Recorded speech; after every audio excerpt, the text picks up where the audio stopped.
And welcome, Hoosier fans, to another episode of Doing the Work, the first show on the Back Home Network dedicated to covering Indiana women's basketball.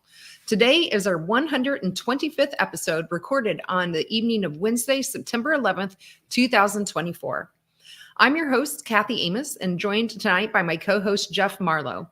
Tonight, we will be previewing one of IU's more traditional Big Ten opponents in preseason number 15, the Ohio State Buckeyes. So this follows our preview shows that we have been doing. We covered off the four new Big Ten opponents from out in the former Pac-12. So if you haven't heard those, go out and listen to those. But tonight, we are going to concentrate on Ohio State. But before we jump into that, as usual, we will start this show with our Hoosier Proud banner moment. Our Hoosier Proud banner moment in a kind of a slow off-season 2 weeks here, Jeff. I'm going to go back to the day when Indiana and the Battle for Atlantis announced who they would be facing off in that tournament. So they will be first facing off against Columbia to open up that Battle for Atlantis. If they win that game, they will then face the winner of Baylor and Southern Mississippi. For those of you who are not sure, that tournament will take place in the Bahamas from November 23rd through the 25th. And the reason I picked this banner moment, other than the fact I didn't have a whole lot to choose in the last 2 weeks that came up, but I think it's important for us to know, we've gotten into football season. We're now into September. The leaves, at least here, check local listings, are falling off our trees. And we're inching ever closer to that time where hopefully we will get the full schedule. So this was a little taste for us, a little appetizer, if you will, into the schedule. We have a few other tidbits here and there, but hopefully here soon, with our luck, it'll probably be like an hour after we podcast, they will announce the full schedule. So we'll keep an eye out for that, and hopefully we'll have that. But it was a little appetizer, and for me, that was our banner moment. Our banner moment is brought to you by Home Field Apparel, the presenting sponsor of the Back Home Network, which includes all kinds of podcasts for your listening pleasure out there. Assembly Call, Crimson Cast, Dribble and Drive, X's and Joe's. So hopefully you can find something out there that piques your interest. Or if you're kind of almost like me, I think I download almost every one of them and listen to them. So, but Home Field is constantly releasing new schools or updating their product lines for schools in their existing line. So you're bound to find something for you or anyone in your life that just loves great collegiate gear. In fact, they just came out with some pretty cool looking coaches jackets for the football season. And not only do you get great quality apparel, you are supporting an Indiana-based business that has its roots in the Kelley School of Business. So go to homefieldapparel.com and use our promo code HOME23 to get 15% off if it's your first order. Again, that promo code is HOME23 for 15% off. And the website is homefieldapparel.com. Wear one for the team.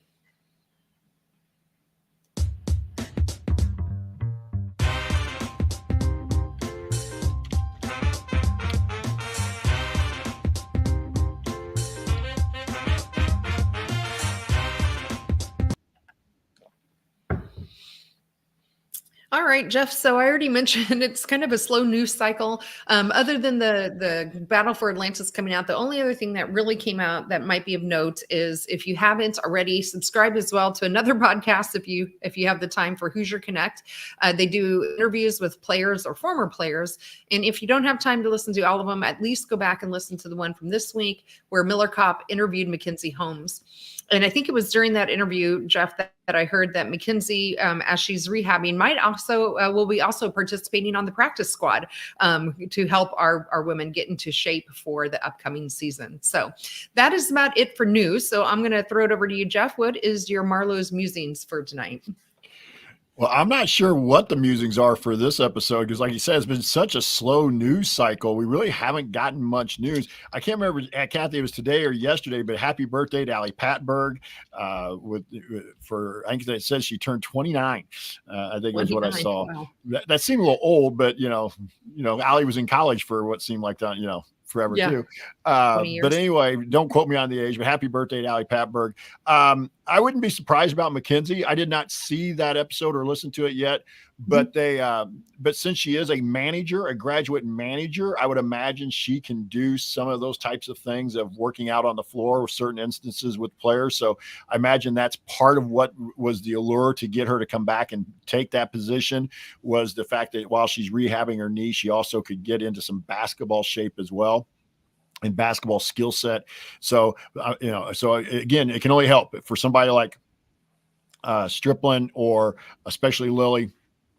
Those are going to be, those can only be helpful from that standpoint. But that's just waiting for the schedule. We're right getting to that point where I know today's September the 11th, but about this time last year was when they finally did drop the schedule. So I was, like you said, it'll probably end up being tomorrow, which is soon to be our luck. Almost every big announcement has come like the day after we've had a podcast. So it's like, now we're gonna have to wait 2 weeks to talk about it from that standpoint. But, they have been trickling a few things out. The women haven't, but I did see yesterday, at least John Rothstein was reporting out that the men are going to play their first Big Ten game up at Minnesota in December. So some things are starting. At home. I think that's Minnesota games at home for the men. Oh, I thought I said at Minnesota. So anyway, either way, they're going to open. They'll open with Minnesota. Yes. So maybe we'll get something here in the next few days. Once the Big Ten starts, you would think the Big Ten at this point has figured out what their schedules are and as far as dates and times or days of the week, whatever, because I get you may not know exactly times and you're going to wait for the TV stations to pick their choices. But I just have a hard time believing that by September they haven't figured out what days and they're playing on. So that's right. I just don't understand the delay for putting it out there. So other than that, that's pretty much what I've got in the Marlow's musings. Let's try a little music from our friend Jared Morris here. This was my last game at Assembly Hall. I just really wanted to take it all in. I just want them to know how much I love them. They're the best fans in the country. And I've been so blessed every second. All right. Yeah. Along with that, I know like Kentucky women, they announced their full schedule, like almost a month ago at this point. So I agree with you, Jeff. I don't know what they're waiting on, but it is what it is. We can't control it. So we'll just be excited as soon as it comes out, like, an hour after we're done recording. So with that, let's go ahead and jump right into the Ohio State Buckeyes. Again, for those who don't know or pay attention to the rankings when it's September, they are currently ESPN. It has them ranked number 15 right now. So Jeff, how about I just cover a little bit about the coach and the history, and then you can talk about some of the team stats and we'll just go from there. So their head coach is Kevin McGuff still. He is back for his 12th season with Ohio State. He has coached overall 22 seasons. He's got a record of 453 and 201, which is a 693 record. At Ohio State, he's at 198 and 102, which is 660. And in conference, 103 and 57 or a 644 record. He's got 4 Big Ten champions underneath his belt and a Big Ten tournament title. In terms of NCAA appearances with Ohio State, they've made it to 3 16s and an Elite 8 underneath him. He was at Washington for 2 seasons where he compiled a record of 41 and 26, and Xavier for 9 seasons where he compiled a record of 214 and 73 and made it to an Elite 8. In terms of history between Indiana and Ohio State leads that one pretty handily, 62-26. The last meeting, if you recall, we only played them one time last year, and that was in Columbus.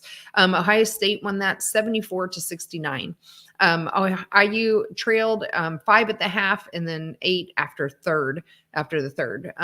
Sarah Scalia had 25 in that game, Mackenzie Holmes 14, Yarden Garzon 14, and Sydney Parrish was hurt in that game and didn't play. So in terms of some notable wins for Ohio State last year, they beat Oklahoma State 75-57 in the Bahamas.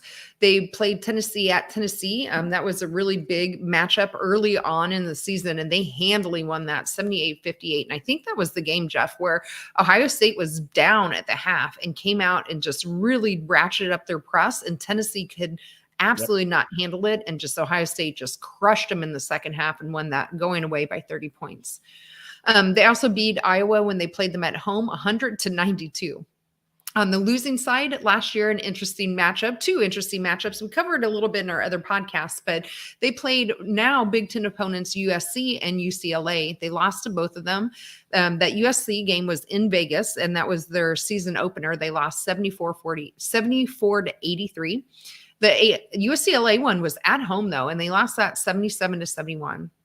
And then their last loss of the season was in the tournament, which was a bit of a surprise and an upset when number 7 seed Duke beat them in the second round of the NCAA, sending them home a little early. So, Jeff, you want to talk about some of their stats from last year? Well, first, I'm going to hit on some of the things you talked a little bit about, Kathy. That USC game was interesting because that was, if I remember right, that was a nationally televised game out of Vegas, and Ohio State had a lead in that game. That was kind of the opposite of what what we've seen from Ohio State a little bit. They had a lead in that game. I want to say they were up double digits at halftime, and then the second half, it just really got away from them to where they end up losing by 9. So it was a wild swing in terms of the point differential in one half, which, at first everybody, I think we were all kind of like, wow, USC must be really good. And secondly, maybe Ohio State wasn't as good as we thought. But as you said, they had a good season. And we're going to talk about the roster here in a little bit, but and go back to that game in Columbus, J.C. Sheldon had 25 and Cody McMahon had 20. I mean, that's their stars stepped up, and I think we'll talk a little bit about as we go through here. J.C. Sheldon is going to be a huge loss that's right. for them, even though they've added some players to try and pick that up. Again, as Kathy said, they were 25-6 last year, 16-2 in the Big Ten, which was a first place in the Big Ten. They averaged 79.5 points a game, which was 15th in the country. They gave up 64.5, which was 175. So they're about middle of the pack on defense, but with the style they play, that's kind of with it. Scoring margin was 15 points a game, which was 18th. Their tempo just under 74 possessions a game, which put them at number 55. So again, a team that likes to play up and down. And so again, I think some of the defensive stats get there. They were 14th in offensive rating. They were 15th in defensive rating. And then they shot 47% from the field, 35% beyond the arc, and 71% at the free throw line. Their opponents only shot 42%. 30%, and then from the 30% from the 3-point line. They turned it over 13 times a game, 13.3 to be exact, which was 38, and they forced 20.7. So a plus 7.4 differential, and the forcing 20 plus turnovers a game was 10th in the country. The one area they struggled was rebounding. They only averaged 33 points. They averaged 33, just under 34 rebounds a game, which was 287. All right, and their opponents averaged 36, which was 168. So they were negative 2.4 on the glass. But in assists, they were 17, just under 18 assists a game, 18th in the country. And they only allowed their opponents to have 12 assists a game, which was 130th. So stat wise, you can see that, overall they were pretty solid, except in the one area, which was rebounding. And that part of that, I think, is some of the things that they're going to have. I know they won the league last year, but with some of the teams coming in and with what some of the teams have coming back, they've got to find a way to rebound a little better. Yeah, I think so. And I think when we talk some about at least their transfers coming in, I think they're trying to maybe address that with one of the players we'll talk about, at least what I can see. But, the surprising thing to me is the defense being only 175th, because you start talking about some of their other defensive, their defensive rating itself was 15th, but the points per game were 175th. So something seemed a little strange to me on that. And especially with the with the turnover margin, they force, more than 7.5 more turnovers from their opponents than they did themselves. And so, but yeah, the biggest glaring thing, as you said, Jeff, is definitely the rebounding, and a team that especially has aspirations of going far in the tournament, which they did and got kind of upset both in the Big Ten tournament and in the NCAA tournament. You can't have a negative rebounding margin. I mean, you really have to come out positive on all sides here. So I agree. I think that's their glaring hole they'll have to look at. Let's just jump right into some of their players. So let's first talk about the returning players, Jeff. I think the obvious one and their headliner is for sure Cody McMahon. Cody McMahon is a 6-foot junior. She's the forward. Last year, she averaged 14.7 points per game, 6 rebounds per game, and 46.3% field goal. In fact, I think that 6.3 rebounds per game led the team in terms of rebounding. She also ended up starting today is playing in the USA 3-on-3 under 23 national team. So they are competing in Mongolia, which is surprising. There's a trip for you. Yeah, right? Let's go to Mongolia. I'm sure that's top of everyone's vacation list. So It's on my they bucket will be list. out there. It could be very beautiful. I have no idea, to be quite honest. Yeah, I'll take your word for it. I have no idea. I probably won't go. But anyway, September 11th through the 15th, they will be out there. Additionally, she was Big Ten Freshman of the Year 2 years ago. In addition, they will be getting Taylor Theory back. She's a 6'1" senior forward. She played 27 minutes a game, averaged 11 points per game and 5 rebounds per game. And then the other wild card that they could be having is Madison Green. She wasn't always healthy last year. So they're really only bringing back 2 starters. They have Madison Green coming back, who we're not sure of the full health of her. So in terms of returning players, they don't look real stacked if you've looked solely at their main contributors from last year. Anything you want to talk about with returning players, or you want to talk about transfers, freshmen, or people they lost, Jeff? Because I think there's a lot going on in all 3 areas here. I'm going to stick with what they've got coming back for now, Kathy, and then I'll let you kind of hit the others and we'll preview them and kind of go just kind of back and forth that way. That sounds great. Obviously, Cody McMahon is an all Big Ten caliber player. And if you really, and I know this is going to sound, like, well, everybody knows Juju's winning, player of the year, but she's good enough to be in the conversation for player of the year in the Big Ten.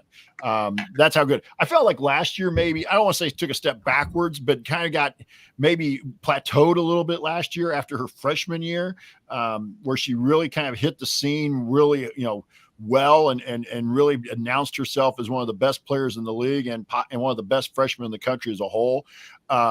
But because there were games where I'd watch and remember where she kind of struggled a little bit. She wasn't as consistent a shooter, I don't think, as she'd been the year before.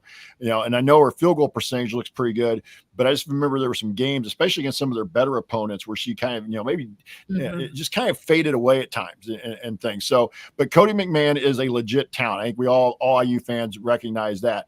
Taylor Theory is another one that, again, another one of those kind of Kevin McGuff type players. And I'll go back real quick to Kevin McGuff, a little bit of a tie-in. He's a St. Joe College graduate, which St. Joe College was located here in Rensselaer before it closed, I think, several years ago. But he's a St. Joe college grad here in Rensselaer, and he's been fairly successful wherever he's been. Had a nice run at Xavier, and has definitely done a nice job at Ohio State.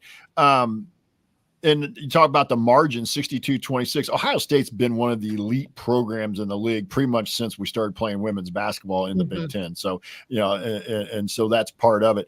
But but Taylor Theory is, again, kind of that player that Kevin McGuff likes, long, athletic, which really allows him to play that pressing, trapping defense that is going to create a lot of turnovers. And if I remember right, wasn't she the one transferred in from like Duke or North Carolina the year before?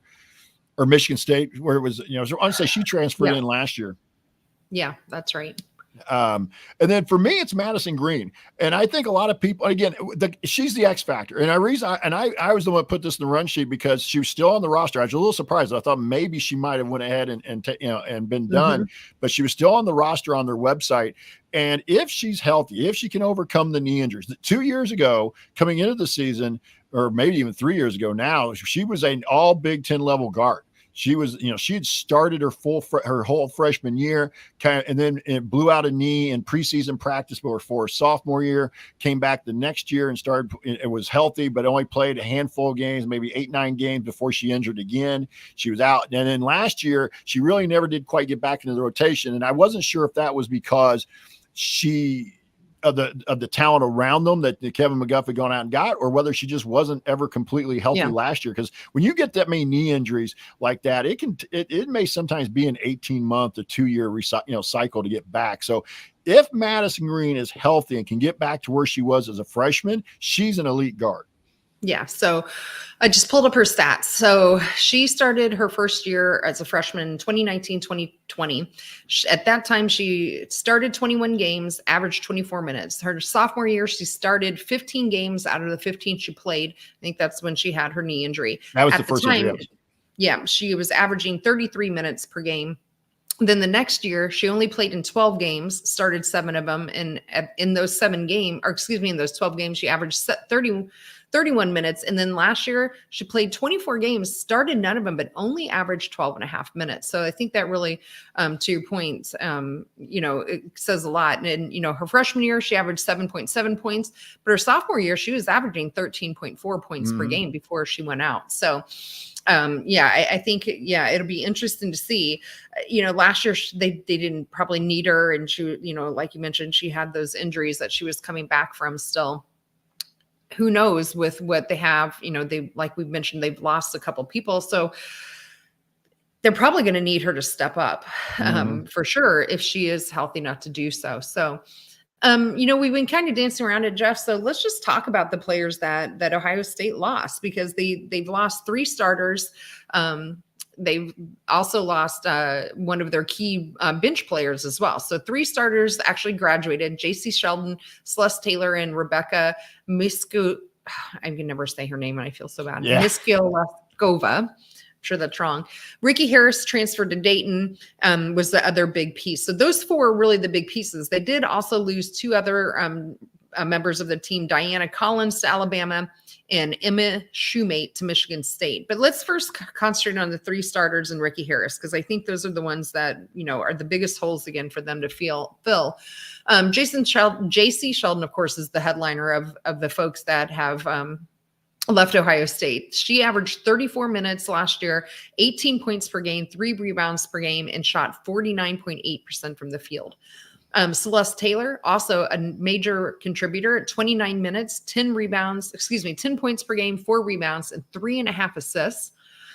Rebecca averaged 25.6 minutes, 9.5 points per game, and 3 rebounds. And then coming off the bench was Ricky Harris. As I mentioned, she transferred to Dayton. She did give them 17 minutes. And while it was only 4 points and 1.7 rebounds per game, I always felt that whenever she got in, she did all of those little things that don't show up in the stat field. So I think those 17 minutes are also a big hole for them to fill in terms of who's going to be coming off of the bench, whether it's a returning player or potentially a freshman or a transfer. So, but what are your thoughts there, Jeff, on the players lost? Well, having done the podcast, doing it together over the last few years, I was a huge J.C. Sheldon fan, and that I just loved her game. She's one of those players even though she's not playing for my favorite team, she's one of the ones I really like to watch play, because she has played with a heart and a hustle. Obviously, the story with her sister was a really good feel-good story as well. Her sister was the one that was had the still watching her play pro too. Yes, and had some. Had some developmental issues, but was at every game. But you're talking about a 1st-round draft pick in the WNBA this past spring for J.C. Sheldon. And so when she was hurt a couple years ago, it was when they struggled. They had they really were basically a 500 team when J.C. Sheldon was hurt. And that was the year, if you guys remember right, she came back toward the end of the season, finally got healthy enough to be, out there pretty much full go. And that's when they came back and beat us at the Big Ten tournament in the semis when Grace was a senior, Grace's last year. And J.C. Sheldon was a big part of that. And then last year she was an all Big Ten player. She was an All-American. So, she really fit into that Ohio State system for McGuff. Celeste Taylor is the same way. She was, I think she was an all Big Ten defensive player last year.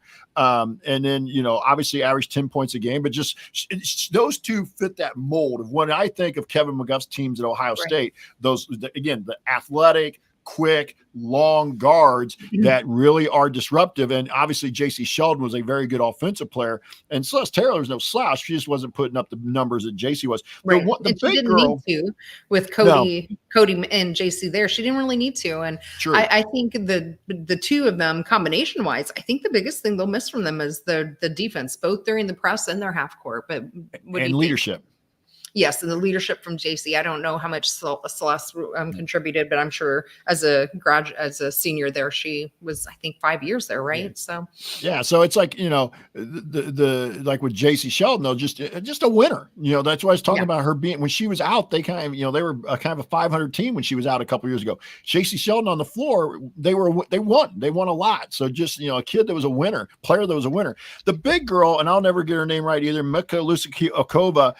The big thing there was she was a post player but didn't rebound, because mostly she was away from the basket.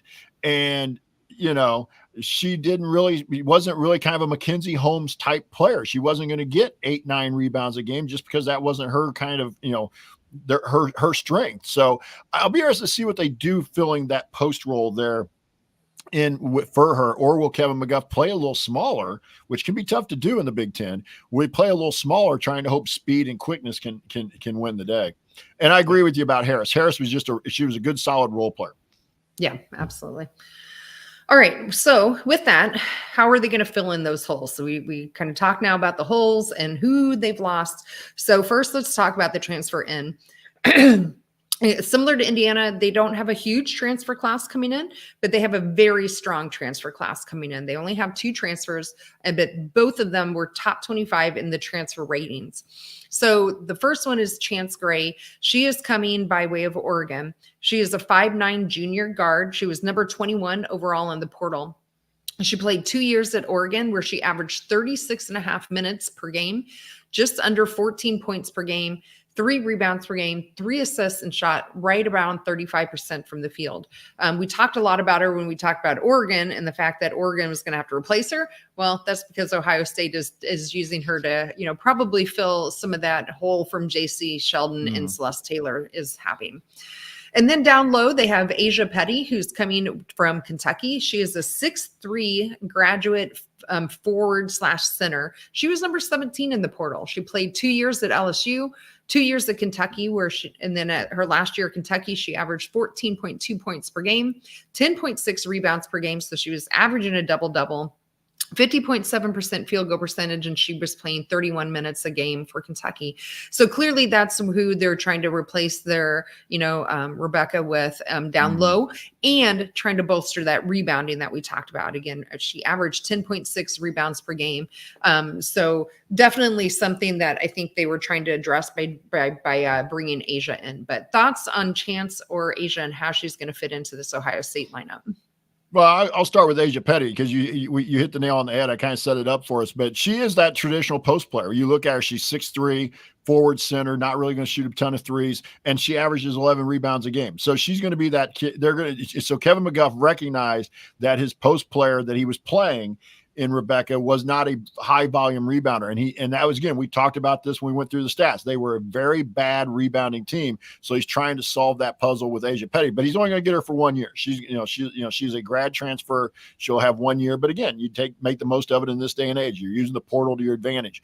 Chance Gray to me is the one that, if she can play well and in Kevin McGuff's system, and as you said, kind of take that JC Sheldon role, maybe a little bit of a combination JC Sheldon and, as you said, Celeste Taylor. I think I see her a little bit more as JC Sheldon, but she could be an all Big Ten. She'll at least be in the conversation possibly about being all Big Ten. And isn't it ironic? Here she was at Oregon, and now she's transferring inside the Big Ten, to another Big Ten school. But she's legit as well. So again, the league just keeps getting better and better. And, especially bringing in the newer teams, but even with the transfer portal, they're showing at Ohio State that they don't really want to take a step backwards. They want to stay where they're at. That's right. I fully expect to see both of these ladies in their starting lineup for sure. Oh yeah. Just looking at their roster, I really think that's who we're going to probably see alongside of Cody McMahon and Taylor Theory. The fifth person is the wild card. I'm not quite sure who it could be. I think they have some options. That depends on who develops from their team, and you just never know with some of their freshmen coming in. So you have something on your head. Go ahead. Well, their freshmen are very good. That's right. That's exactly where I was going next. So headlining their freshmen, a big freshman class, 5 total coming in. Headlining it is Jeloni Cambridge. She is a 5'6" guard. She is the number 2 ranked nationally overall. She is the younger sister of Ohio State guard Kennedy Cambridge. So she'll have somebody there that will be already helping her kind of know the ways and understand that. But she came from Mount Verde Academy, and she was a McDonald All-American. So I can see her playing a really big role for them. It sounds, she went to the academy, through the academy system, and she's got an older sister that can show her the ropes, and a McDonald All-American. She's not somebody I would expect would shy away from being able to play a pretty big role for them coming in. And then just quickly rounding out the other four, Ava Watson is 5'8". She was ranked 52nd in the rankings coming in. Ella Hobbs is another big for them, 6'4", and she was as a center. She is the ranked 95th in the class. She is coming by way of One-on-One Academy from North Carolina. And then they have an international player, Elsa Lamila. She's another big person at 6'6" from Finland. So it might be interesting to see how she fits in. And then really adding even more size yet, Saina Hicks is a 6 foot exactly forward coming from Cincinnati. So those are their 5 freshmen coming in, clearly looking at adding some size with at least 3 of those players, 6'4", 6'6", and 6 foot. But again, for me, I think the headliner is Geloni. But Jeff, what about you? Yeah, I'm not sure you'll get much out of Hobbs. We don't know much about Lamilla. Hicks, yep. They weren't, but your 95th ranked player usually is not going to step in right away, is not at least not going to be expected to unless they've been totally misevaluated. But Cambridge is. I mean, she's the number 2 ranked player in the country. So she's either coming off the bench really quickly, or they're going to slide her, try to slide her into the lineup. Yeah. And if they do, then you're moving kind of, Chance Gray maybe to the, playing the 2, but that makes them small in the backcourt. So, but they've got the sizes. We talked about Asia Petty coming in to give them some size up front a little bit, along with Cody McMahon and Taylor Theory to give them a little bit of size, but their guards could be a little small, which the flip side of that, though, is makes them hard to guard on the other end. So it's a matter of which way you want to go with it. The Watson girl, I don't know much about. I don't really know much about a lot of them. I do know enough about Cambridge to know that she, obviously, I knew about her a little bit before the scouting report, but she's, number 2 overall. So you got to imagine she's been, I won't say promised, but she was probably at least told that she's going to have a chance to compete for a lot of playing time. Yeah, absolutely. I still, I think it's interesting that they're ranked 15th with as much that they lost. I know they have some really great two transfers coming in that are fantastic and a notable freshman, but she's unproven as much as we might like, freshmen that are ranked nationally. We expect big things from them.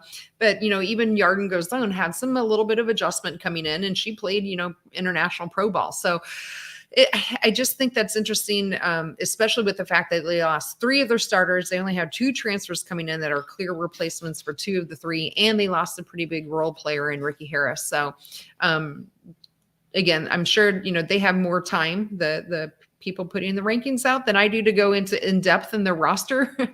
So maybe they're expecting a lot more from Cody McMahon than, like you mentioned, she went back a step her junior or sophomore year. Maybe they're expecting her to take up a lot more of that JC Sheldon production. I don't know, but I'll think it'll be interesting. We'll find out with that.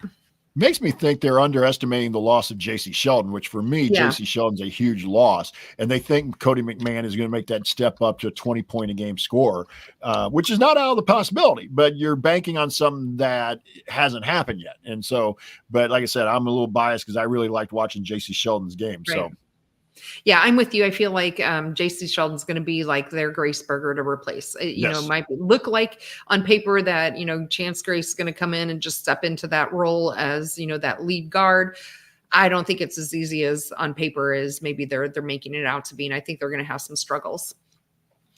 But any other thoughts, Jeff, on people coming in, people that have left? I don't really have anything from my end. If we want to jump into final thoughts, but before we do that, I want to give you a chance here. Yeah, I'll stick with Ohio State here real quick and talk about the roster. I just think that they're going to be, you look at where the preseason ranking is, they have them 3rd. I don't think that's out of the realm of possibility, but I think Ohio State, like the league's going to be very good. And so Ohio State could really be realistically anywhere from 3rd to 6th. I think it's going to be tough, at least on paper. We talked about this when we previewed the last couple of teams. USC and UCLA probably on paper are the 2 best teams in the league. Now, again, we talked about this last year with Ohio State, and we said that schedule is important. Now, this year we've already we've kind of gotten, but when they play teams, where they're playing teams. And we made that comment about this time last year that Ohio State had the talent to win the league. And if the schedule worked out for them and stuff, and they could get to, they would be a real dangerous team at the end. And that's kind of what played out, because they didn't have to play Indiana but once. And that was one of the teams they only played once, and it worked out that they didn't have to come back to Bloomington, because you would have liked to think that Indiana would have beat them in Bloomington.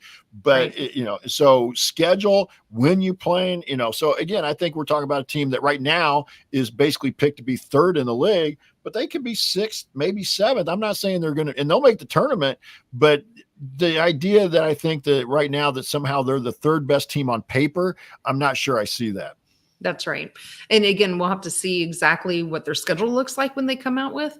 But maybe that's a great segue into maybe our final thoughts here and talk a little bit about what we do know of their schedule, which is not much. At least, Jeff, I could not find any non-conference headliners that got announced up there. I even went out and looked at the Ohio State website, their Twitter, or a blog that I found. I could find nothing. So the only thing we know is about who they have in Big Ten play. So they have double plays against Maryland. That is their one team that they'll play twice.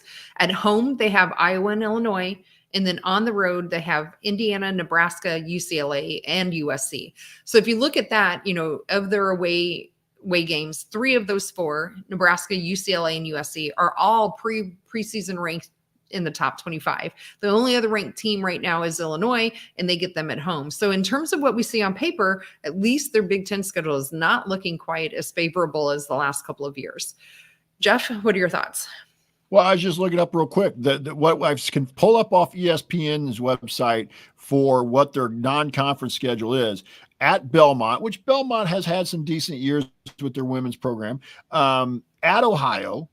And then they're going to host Bowling Green, host Old Dominion, host Utah State, and then host Youngstown State. There's, like you said, there's not a marquee game on there. And you would have thought by this point, if they were going to have one, they would have announced it. And it doesn't look like there's a game. I shouldn't say they're hosting. They're going to play ODU, Old Dominion, Utah State at a neutral location. So they're going somewhere over that Thanksgiving time to play somewhere. But those aren't marquee opponents, in terms of what the net will do and what it can do for their net. So I totally agree with you about that. As far as who they get to play home, and obviously having Iowa and Illinois at home are going to be pluses. We think Illinois will bounce back and be this year what we thought they might have been last year. Right. But you're talking about, they're going to play 4 of the better teams on the road. At Indiana, at Nebraska, at UCLA, at USC. And that's huge. I totally agree with you. The schedule has not done them any favors. And that's what I was talking about. They may have the talent to be on paper to be third, but with the way the schedule's shaking out, they could very easily be 5th, 6th, 7th. That's right. And, and we also know there are going to be other teams that surprise us, both in a positive way that play better than we think they're going to right now, and teams that maybe aren't quite as strong as we might think they are right now. And so until we see that start to shake out as of conference play, it's hard to tell with them, in my opinion, just because of the movement. And for me, like you said, the biggest headliner, my final thought is, I think the loss of JC Sheldon along with Celeste Taylor is absolutely big holes for them to fill. And I'm not sure that I buy that the 2 transfers coming in are going to fill those roles.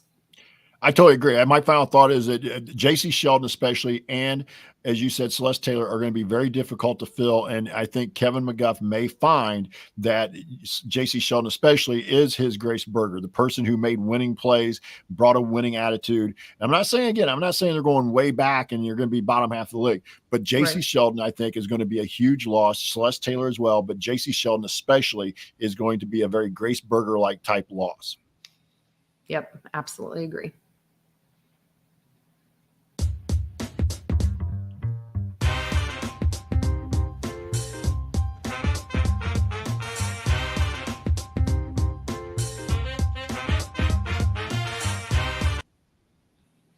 All right. Well, let's go ahead and wrap this up and get out of here for our Wednesday evening. So up next, we are now going to switch over to weekly shows because, as I mentioned in my banner moment, we're getting trickling news here of a little bit of scheduling. So we know the season's going to come up on us real soon.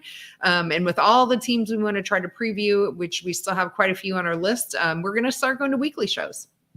So our next show will be September 18th, 1 week from today, at the same time, 8 Eastern, 7 Central. And on that show, we will be spotlighting the Nebraska Cornhuskers. As I mentioned, Nebraska is ranked preseason in the top 25. So we're just kind of going down that list of the top 25, and then we'll hit some other notable ones in the weeks after that. But if you want to see us do the show live and be part of the live chat, please make sure you subscribe to our YouTube channel, youtube.com/BackHomeNetwork. You can also find us if you're out on Twitter, where we try to post our shows out there, or X, and you can just search for Doing the Work out there and find us. Additionally, if you want to be part of our private community, you can find us at assemblycall.substack.com. A special thanks to John Ringer of Riggs Design for designing our logos. A big thank you to Bob Thompson and Jared Morris for our music that you heard throughout the broadcast. But most of all, thank you, loyal listeners. We appreciate you being here, whether you're live or listening after the fact. But we will be back with you again in 1 week to talk IU hoops. Until then, keep your elbow in, your eyes on the rim, and let's go Hoosiers.